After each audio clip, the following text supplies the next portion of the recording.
Okay, so today we are going to continue our study on the sacred name, but we're going to look today at this idea or this rebuttal of sorts that some people give to sacred namers like myself. I don't have a problem with being called a sacred namer. And that is that name just means authority. When you bring up the idea that God has a name and it's important, people often will say, well, that just means authority or character. It doesn't really mean name. This is the most common objection that I've heard over the years to the doctrine of the sacred name of our Creator. And my position on this is that the word name in Hebrew and Greek carries the idea of authority and character, but its primary usage in Scripture is an actual name or means of identification. So it's not that authority isn't there, and I don't think that it's name versus authority. I think that it's both, primarily name or identification, secondarily comes authority. Authority is found in an actual name. Let me illustrate this by talking about undergoing a major surgery. If anybody's went through major surgery and had to be given a strong anesthetic, I'm sure that you would want the proper anesthetic to be administered instead of something that did not do the job. What if they accidentally made a mistake because of the name, the identification of the medicine, and then it paralyzed your ability to move or to talk, but you could still feel the pain during the surgery? I would be upset, and I think everybody would. Or think about this. What if you went into a particular surgery because the doctors thought you were a different person because the name tag said this, but it was on the wrong person? They got your name mixed up with somebody else's. What if it was at the dentist and you saw these huge pliers start coming at your two front teeth? I would holler out, "I'm Matthew Jansen. I'm not whoever needs their two front teeth yanked out." So I'd yell it as loud as I could.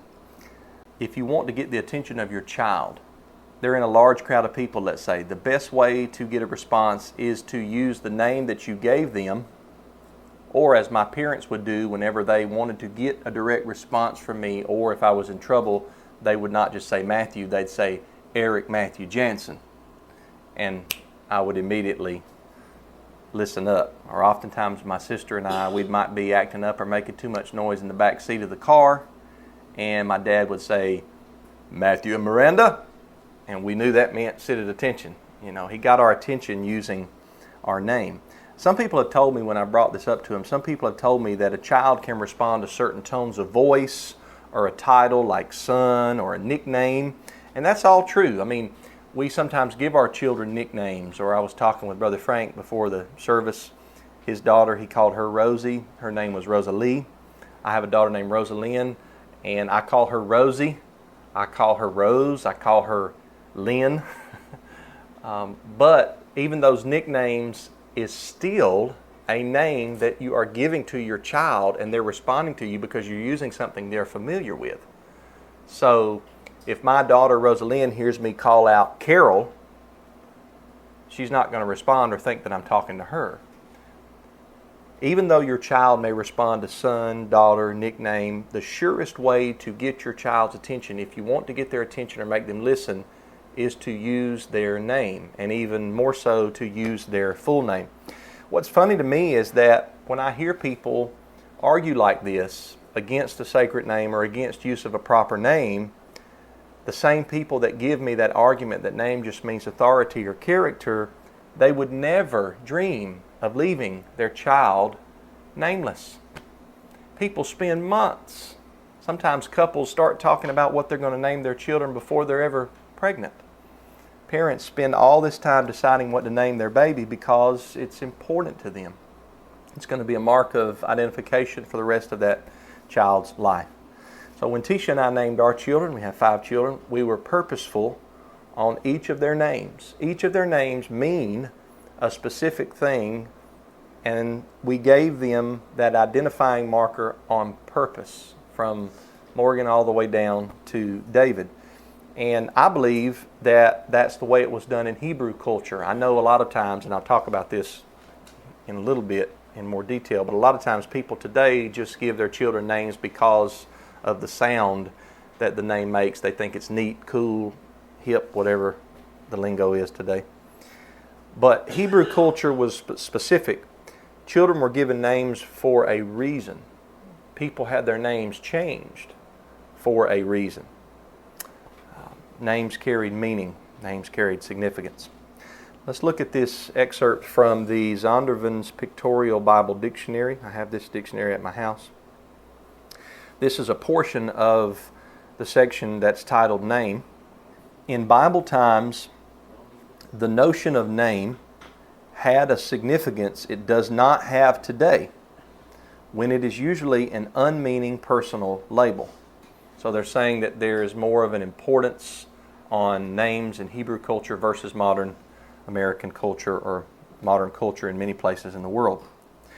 First thing they say is a name was given only by a person in a position of authority. Genesis 2:19 and 2 Kings 23:34.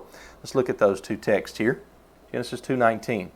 So Yahweh Elohim formed out of the ground each wild animal and each bird of the sky, and brought each to the man to see what he would call it. And whatever the man, this is talking about Adam, whatever the man called a living creature, that was its name. So Adam had authority there in the Garden of Eden, and he was given the task of naming the animals or naming the living creatures. He was the person in authority giving the name to these creatures. 2 Kings 23:34 says, and by the way, all of these, unless they're marked, are from the HCSB translation. Then Pharaoh Necho made Eliakim, son of Josiah, king in place of his father Josiah, and changed Eliakim's name to Jehoiakim. But Necho took Jehoahaz and went to Egypt, and he died there. There again we see a position or person in authority giving or changing someone's name. So it goes along with the encyclopedia or dictionary reference here. Let's continue to read. A name was given only by a person in a position of authority, and it signified that the person named was appointed to a particular position, function, or relationship. So these two texts, Genesis 35:18, 2 Samuel 12:25, they deal with a person being named as appointed to a position or a special relationship. Genesis 35, with her last breath, for she was dying, she named him Ben-Oni, but his father called him Benjamin. This is a text about Rachel, Jacob's beloved wife. And the reason that she named or was going to name this son of hers Ben-Oni is because Ben-Oni means son of my sorrow. And she died. But Jacob said, no, we're not going to call him son of my sorrow. We're going to call him Benjamin, which means son of my right hand.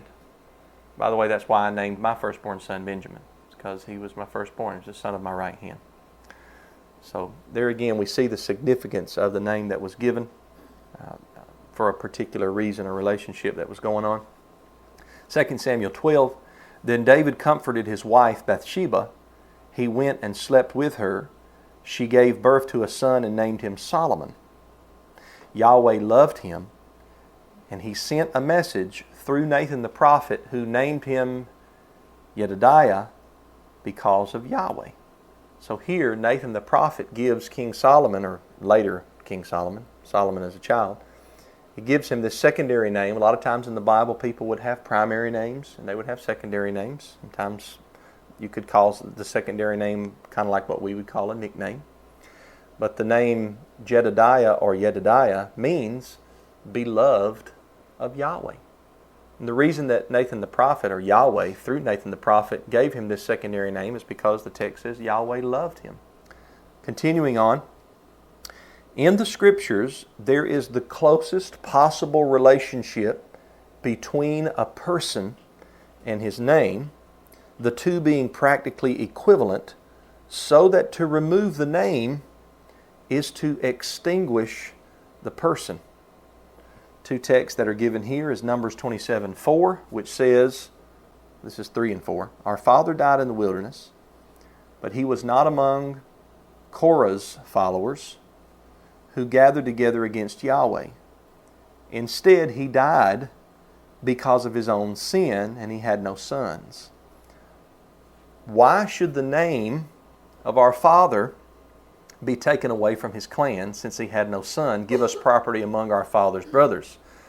This is the case of a man named Zelophehad's daughters, where he had no sons, and they received the inheritance that the sons would have gotten in Numbers 27.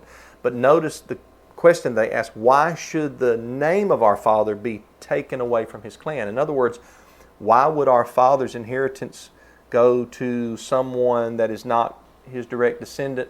Let's continue his clan or tribal name on through us, his daughters. So this is the point the dictionary is bringing up, where there's this close relationship between a name and the person.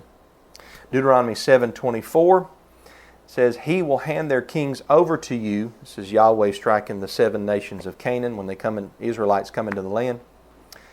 And you will wipe out their names, the names of these pagan kings. You will wipe out their names under heaven. No one will be able to stand against you. You will annihilate them. Once again, removing the name of the king is considered removing the personage of the king. It's a close relationship. And then finally, this Bible dictionary says, to forget God's name is to depart from Him. Jeremiah 23 verse 27 says, 26 and 27, how long will this continue in the minds of the prophets, prophesying lies, prophets of the deceit of their own minds? Through their dreams they tell one another, they make plans to cause my people to forget my name, as their fathers forgot my name through Baal worship. This is significant here, because note that the people of Yahweh, the Israelite people, forgot an actual name here. Not just authority and character, but they forgot a name, and we know that because the text contrasts this with another actual name that they were remembering or memorializing, Baal. And the Israelites left the worship of Yahweh, calling upon Yahweh, not just in speech, but calling upon Yahweh would include our whole life, right? But it includes actual speaking His name. But they left that and they went to the worship of Baal. So they forgot one name for another. But forgetting the name of Yahweh included forgetting the being, forgetting the person of Yahweh. Let's look at the significance of names through name changes. We see the significance of a name in the Scriptures by noticing the place where Yahweh Himself changed or altered a person's name. Now, sometimes people change their name today, and sometimes I've had conversations with people who wanted to change their name because in their given name they identify with past trauma, and they're looking for a fresh start or a new start in life. And I believe that understanding or idea goes back to Yahweh giving people new distinctiveness with a fresh new name. Now, one of my favorite examples to bring up here that I think most all will be familiar with is the name change from Abram to Abraham. Or maybe in Hebrew we would say Avram and Abraham. From Genesis chapter 11, where Abram is first introduced, all the way to Genesis 17, that's the name that he's called. He's called Abram. And the word Abram means father or high father, like prestigious father. But in Genesis 17, his name is changed by Yahweh to Abraham. And the word Abraham means a father of many nations. And in Genesis 17 verse 5, he says, your name will no longer be Abram, but your name will be Abraham, for, that word for carries the understanding of because, this reason, I will make you the father of many nations. Abraham means father of many, or father of a multitude. Notice a specific identifier was given. I'll change your name from an actual this word to an actual other word. And there's significance behind that, behind the meaning.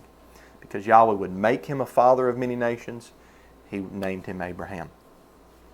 Another example in the Bible of this, the significance of names through changes, is from Jacob to Israel. Now this one is a little bit different because this was almost like he was given a secondary name, Israel. When you continue to read on in the Scriptures, he is still called Jacob sometimes, Jacob, but he's mostly called Israel. Whereas Abram to Abraham, it looks like he was always called Abraham after his name was changed. So Jacob was given this new name, or this secondary name, in Genesis, and from chapters 25 through 32, he's only called Jacob. But in 32:28, it says, your name will no longer be Jacob. My understanding there is your name will no longer only be Jacob. It will be Israel also, because you have struggled with God, Elohim, and with men, and have prevailed. So in Genesis 25, Jacob is given that name. Anybody remember why? Because there you go, supplanter. When Esau and Jacob were birthed from the womb of Rebekah, the second child to come out was grabbing the heel of the first child. Now the first child was given the name Esau, which, anybody know what that means? The name Esau means hairy. And he had hair all over him and was red. He was also called Edom, which means red or ruddy. But Jacob was named, or Jacob, because it means like heel catcher or supplanter. Some dictionaries will say trickster. But his name was changed to Israel, and Israel is defined by lexicons as struggler with God, or contender or soldier of God, or he will rule as God. Israel. Therefore, there was purpose behind this new name. There was purpose behind Jacob too, but there was purpose behind this new name. So, catch this. Yahweh did not just slap letters on some person for no reason. He gave these men names because their new name had significant meaning, and that teaches us the importance of a name. It's not just authority or character, but an identifier or a distinguishment. Have you ever wondered why you were given your name? Our modern culture, as the dictionary said, does not place as much significance on the meaning of a name as ancient Hebrew culture did. But maybe you were given your name because it had special meaning. I know that one of the names I was given was after my dad, Eric. The second name I was given, there was a reason. My mom said Matthew. She liked Matthew because it means gift of God. Or I later found out Atithia means gift of Yah. So maybe you were given your name for a special reason, or maybe you have a name handed down from a parent or a grandparent, and your parents wanted you to carry that name forward. Here's another Bible dictionary I have in my library, Erdman's Bible Dictionary. This was the first Bible dictionary that I ever purchased back in the year, I think it was 1998. This reference explains how important names were in days past and really should be today. Name, the designation of a person or place. Now, notice the first definition. Not authority, not character. Designation of a person or place. Names carry more value and importance in biblical than in modern usage. Not only may a name identify, but it frequently expresses the essential nature of its bearer. To know the name is to know the person. It gives Psalm 9 verse 10 as a reference. Psalm 9:10 says, those who know your name trust in you, because you have not abandoned those who seek you, Yahweh. The literal standard version reads, they trust in you who know your name, for you have not forsaken those seeking you, Yahweh, or YHWH. So if you know someone's name, you know them. Continuing on, in the Bible, as throughout the Semitic world, a name carries significance beyond that of its meaning or its use as a title. Because of the vitality ascribed to works, a name signifies first and foremost existence. Everything and everyone has a name. Ecclesiastes 6 verse 10 says, whatever exists was given its name long ago, and who man is known. Continuing, it says, and the very naming brings them into being. Two texts are given here. We've already went over Genesis 2:19, where Adam gives names to the living creatures. But in Isaiah 40:26, this is a significant one. Look at this. Look up and see who created these. This is talking about Yahweh's creation. He brings out the starry host by number. He calls all of them by name. Because of His great power and strength, not one of them is missing. This is talking about Yahweh naming the starry host, or the stars. He brings them out. He calls them by name. Naming brings into being. The name represents the person. Numbers 1:2 and Acts 1:15. Numbers 1 verse 2 says, take a census of the entire Israelite community by their clans and their ancestral houses, counting the names of every male one by one. Showing the name represents the person. Look at this one in Acts 1:15 from the KJV. It says, and in those days Peter stood up in the midst of the disciples and said, the number of names together were about 120. Now that's a literal translation there, number of names together. But the Revised Standard Version says persons, the number of persons together. The HCSB says the number of people together, showing once again that the name represents the person. Somebody asked me who all came to the Bible study, and I said Frank, Chandler, Chelsea, Tisha. And I started giving names. They represent the individuals that are here. Continuing on, and the personality. So the name represents the person and the personality. This is an interesting one. 1 Samuel 25:25. This is where Nabal's wife Abigail goes above him to try to entreat King David and not get her husband in trouble. So here she says to David, my Lord, speaking to the king, should pay no attention to this worthless man Nabal. And she's talking about her husband because she's trying to entreat the king. That's why she says this. For he lives up to his name. His name is Nabal, and stupidity is all he knows. That's some bold words, right, by a man's wife. But this text shows that name can represent someone's personality. I have told my children, and I believe this because of Scripture, I've told my children, be careful what names you give to your children. Because even though you may not want them to carry a certain character trait, when that name is attached to their identity, sometimes that ends up to be what happens. So Nabal's name meant foolish or stupid, and he did something stupid here in 1 Samuel 25. You can go read that in your study time.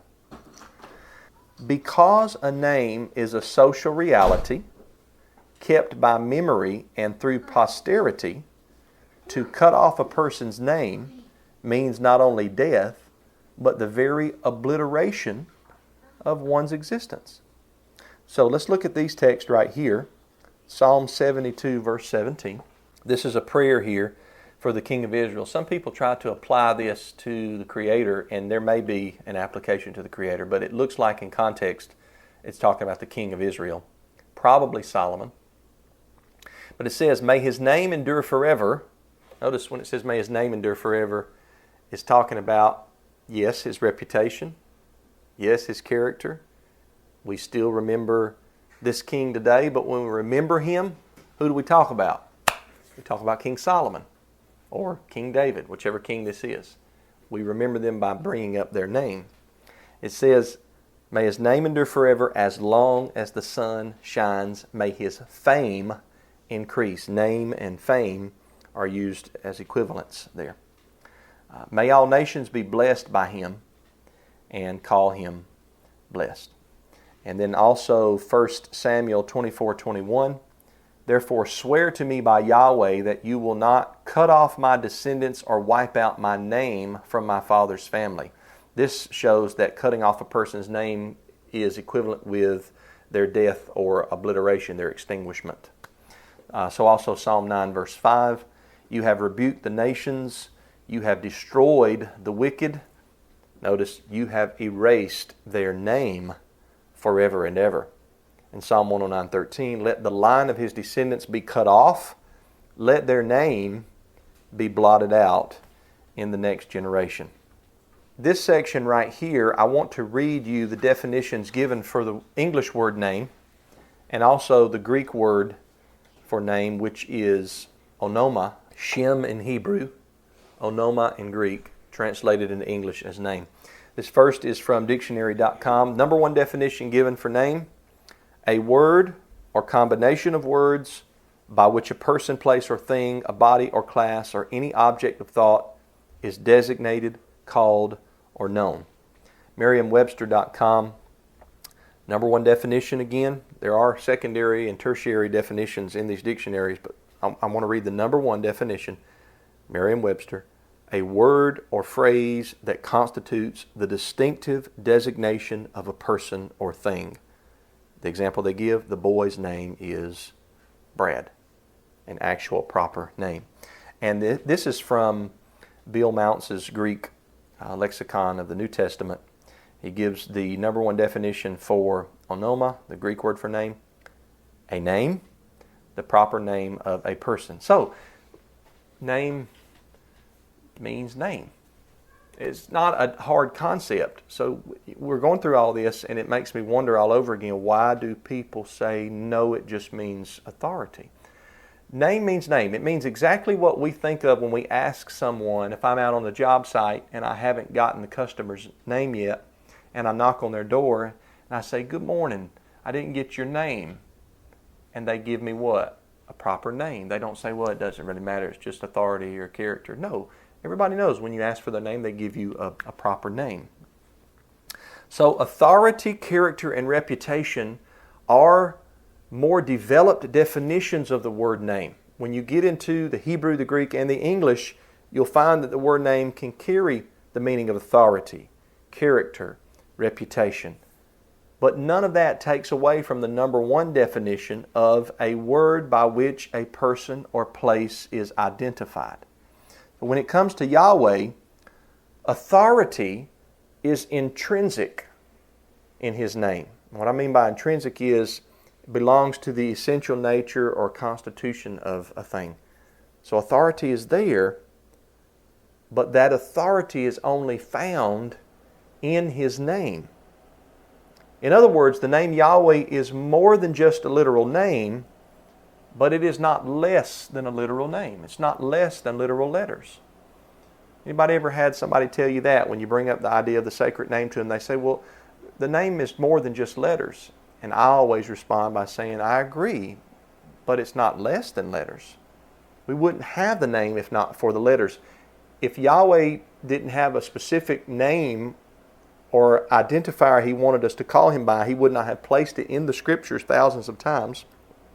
And He used specifically 4 letters to distinguish Himself and to show forth His authority, His character, what He stands for, who He is. If I go to cash or deposit a paycheck, but it's written out to somebody else, I haven't opened up the check. Let's say a customer gives me a check, I didn't open it up, didn't look at who it was made to, and I give the bank teller the check and my identification, my driver's license, and there's a different name on the check than what's on my driver's license. What do you think is going to happen? Well, I think we all know this. They're going to say, Mr. Jansen, this check's not made out to you. But I got it from this person. They were giving it to me. Mr. Jansen, we have to go by the name that's on the check. And rightfully so. They don't want to cash a check for somebody that it doesn't belong to. Has anybody here ever had problems at the bank just because somebody misspelled your name on a check? I've had that happen to me before, where my last name wasn't spelled Janzen properly, but they would spell it like Jensen. And they said it doesn't match. And I have to make a phone call and talk to the person and get the person that gave me the check to talk to the teller. Things have to be done. Why? Because they go by the name that's on the check. What if I was sent to pick up a package in the name of Bob Jones? I go to this place and I'm supposed to pick up this package, and in order to receive the package, the person knows that whoever comes to get the package says, I have come in the name of Bob Jones. But yet I get things mixed up and I get there and say, I'm here to receive a package in the name of Tom Watson. the holder of the package would be derelict in their duty to give me the package when I did not give them the proper name, because the authority only exists in that particular name. Think about David fighting Goliath. When Goliath said, "Come to me and I'll feed your flesh to the birds of the sky and the beasts of the field." And David said, "You come to me with a sword and a spear and a shield, javelin, what have you. But I come to you in the name of," and David speaks Yod-Heh-Wah-Heh. He speaks a proper name. "I come to you in the name of Yahweh of armies, the mighty one of Israel." So David spoke that actual name. David came to Goliath in the name of Yahweh, and there was power and authority found in that name. So the name and authority go hand in hand. It's not like we got two concepts battling each other or bucking heads at each other.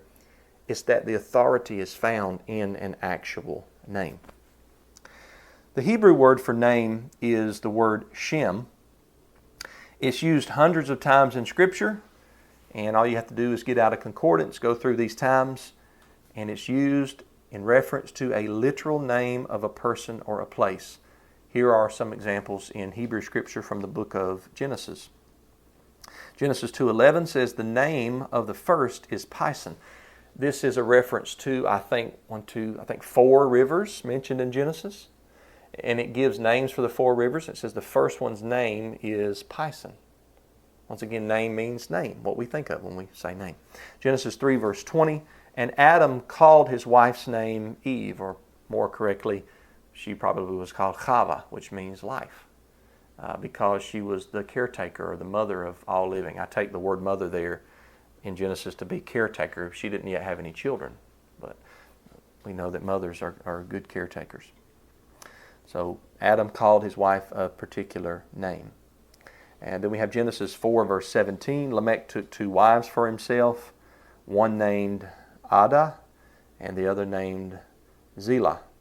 Once again, name means name. Now, there are cases where reputation or something similar to reputation is the meaning. For example, Genesis 6 verse 4, it says, "The Nephilim were on the earth, both in those days and afterwards, when the sons of God came to the daughters of man, who bore children to them. They were the powerful men of old, men of renown." That word renown, or I think the HCSB says famous men, that word is Shem. We could translate it men of a great name, or men of renown. So people will bring up texts like this and say, see, it's a reference to reputation, character. And my answer to that is that the translation of renown or famous does not diminish from the more literal use of name. Not long ago, my son was going to need some mechanic work done on his van. And I know a good mechanic in Snellville, Georgia, and I told him to take it there, Ewing Automotive. I told my son, I said, when you go in there, tell him I'm Matthew Jansen's son, because I have a good relationship with that mechanic. And as soon as you say I'm Matthew Jansen's son, he'll say, oh, okay, I'm going to make sure to take care of this young man. In other words, in that mechanic's ears, I'm a man of renown. Now, maybe not like these guys were in Genesis 6. But when my son said, I'm Matthew Jansen's son, the mechanic automatically linked up a reputation with my name. That's a good customer. He pays on time, pays cash.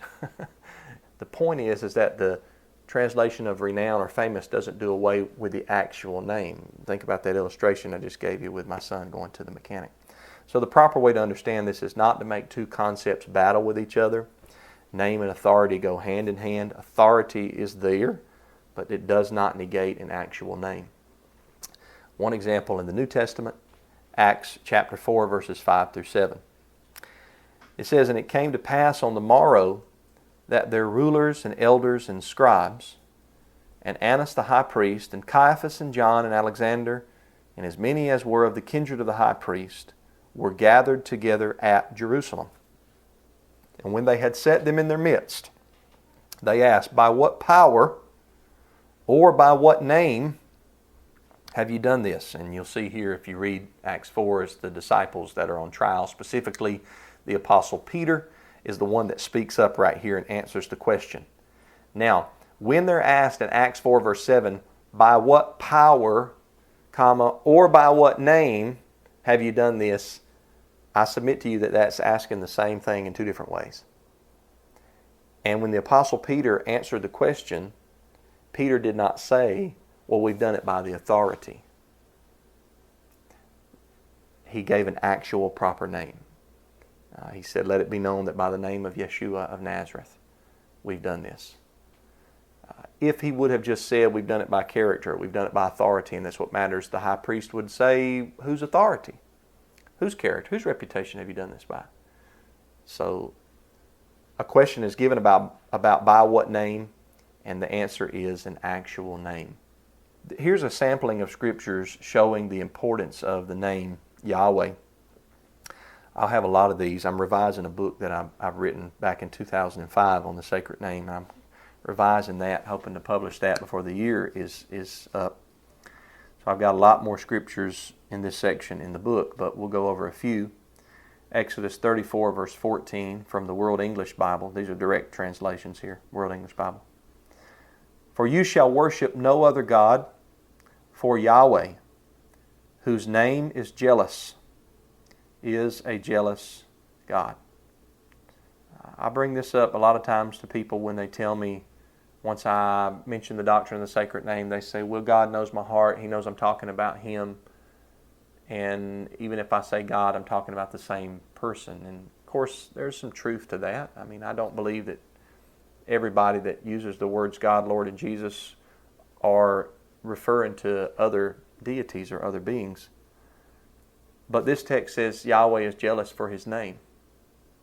He wants you to call Him by His name. This goes back to Exodus 3:15 where He says, this is my memorial or my memo, what I'm to be remembered by forever, to all generations. This is how I want to be remembered.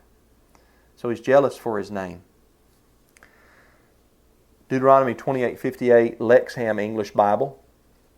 If you do not diligently observe all the words of this law written in this scroll by revering this glorious and awesome name, and then the name is given, Yahweh your God. There again showing the importance of Yahweh's name. This is an interesting one. Joshua 9 verse 9, World English Bible.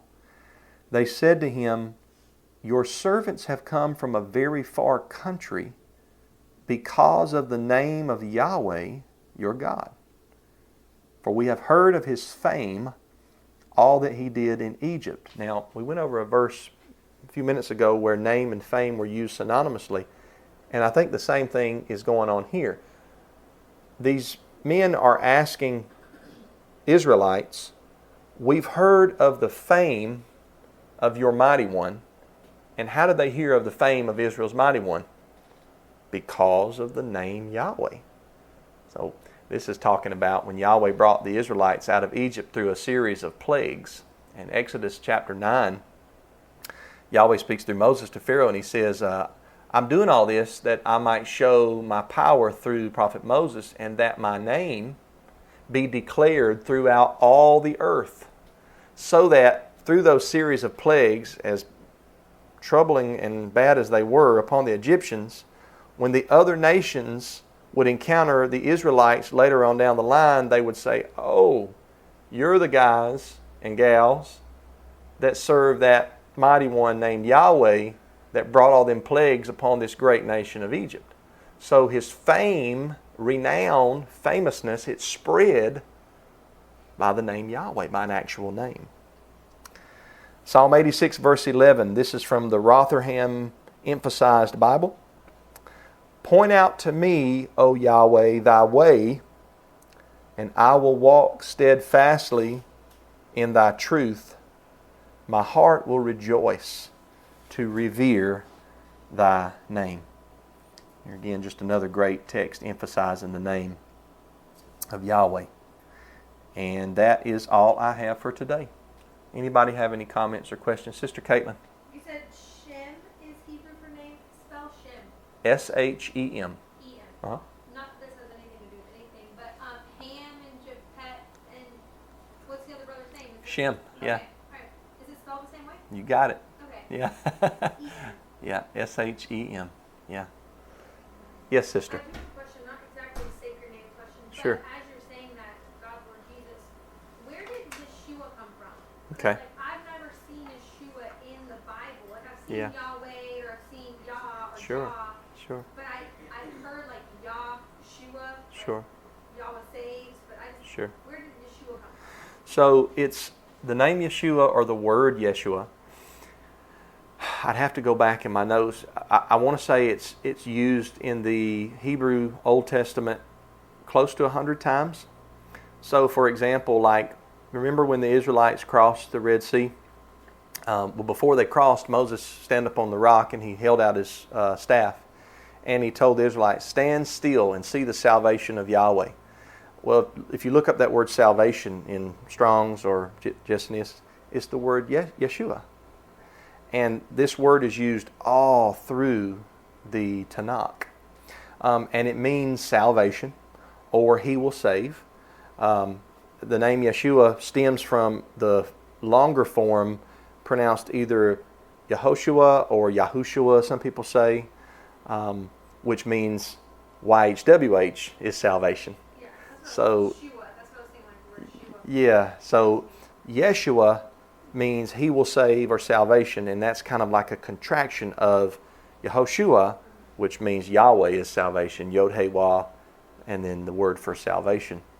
The man we call Joshua, in Hebrew, he's called, if you look up his name in Hebrew, sometimes he's called Yehoshua, sometimes he's called Yeshua. So then when we get over to the Newer Testament, you have your Bible there with you? What translation do you have right there? New Living. Look up Acts chapter 7, verse 45. Anybody have a King James? Look up Acts 7:45. When you get it, Sister Caitlin, read it out of the New Living. Acts 7:45. Years later, when Joshua led our ancestors in battle against the nations that God drove out of this land, the tabernacle was taken with them into their new territory, and it stayed there until the time of King David. So when we read that, we know it's talking about like the guy that succeeded Prophet Moshe, right? Joshua, we call him Joshua. But Brother Glenn, you read it out of the King James Version. Listen to this. Read it just like it says, brother. Which also our fathers that came after brought in with Jesus into the possession of the Gentiles, whom God drave out before the face of our fathers unto the days of David. But yours says Jesus. Mine said Joshua. So it's like, which one was it? Was it the Messiah or was it Well, Joshua? the context, if you look at the context Yeah. in Acts 7, Brother Stephen here is given a history of the nation of Israel. So you read before and after, and he's just got talking about Moses and Egypt, and now he's talking about Joshua destroying the kings. Yeah, it could be. So it's definitely talking about Joshua. Yeah, not Jesus. Yeah, so here's the thing though. With the King James translators, were they loopy? No, because if you look up the names Joshua and Jesus in Greek, they're spelled the exact same way. The original would be more like what we say Joshua. That'd be a better English. So people say, use the Messiah's English name, and I tell them, why don't we say Joshua? So they're the same name. So everywhere you see Jesus in the Newer Testament, if you just go a little bit further back, it's actually Joshua. The KJV translators did it there in Acts 7:45 and also in Hebrews 4 verse 8. It'll also say Jesus in Hebrews 4:8, but the context shows it's talking about Joshua. Caitlin's Bible and my Bible, the HCSB, will correct it to Joshua because it refers back here. So it's not that it's completely erroneous, but it's not as correct as it could be. So when the KJV translators read Jesus there, they were still thinking about the Joshua in the Old Testament, because in Greek the name Joshua and Jesus is identical. Yeah. Well, because even as we read, because we usually when we read, we'll say, rather than God, we'll say Mighty One, or rather Sure. than, Lord, we'll say Yahweh. But here it's like, if I saw Jesus, I'd be like, and then the Messiah led us out of, Egypt.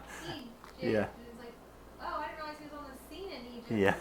Yeah, yeah, yeah. So your Bible is more correct by saying Joshua, but that's where the names Joshua, Jesus, and all that stem from Yeshua and Yehoshua, which are very Hebrew names. So, like in the first century, the name Yeshua or Yeshua, however it's pronounced, was a very common name for Jewish men.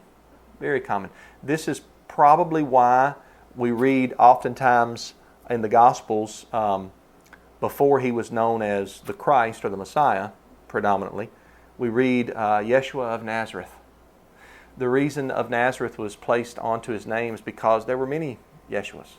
So we distinguish this one by saying he's the one of Nazareth. And people say, oh, okay, yeah, I know that rabbi, or I know that guy. Because it was a very, very common name. So, Exodus 14, verse 13, Sister Caitlin. Don't be afraid. Stand firm and see Yahweh's salvation. He will provide for you today. Just look up that word salvation in the Hebrew. It's Yeshua. And then you can kind of just do a search of all the uses of Yeshua in the Older Testament. And as you're saying that, made me think of, like, Hispanic cultures, like Jesus. Like, and people go, well, Jesus is spelled kind of like Jesus. So it almost, you would think that's kind of offensive. In my head, originally when I started reading the Bible, how would you name your son Jesus? Like, that's, you can't call him Jesus. Like, there's only one of those. Yeah. It's like, oh. No, yeah. Very common. Yeah, and Joshua, you'll find, or Yehoshua or Yeshua, you'll find in the Older Testament, there was a priest with that name, a high priest with that name, in the prophets. And then, of course, one of the greatest men of Israel, Yehoshua, son of Nun, had that name. So hopefully that helps you on that question. Anybody else? I can always rely on Sister Caitlin to give me some questions. I like questions. I love them. Anybody? Brother Frank, you good? Yeah, no, I was just going to also add that you said about the priest in 2 Chronicles, the priest of Moses, his name was Yeshua. Yeah.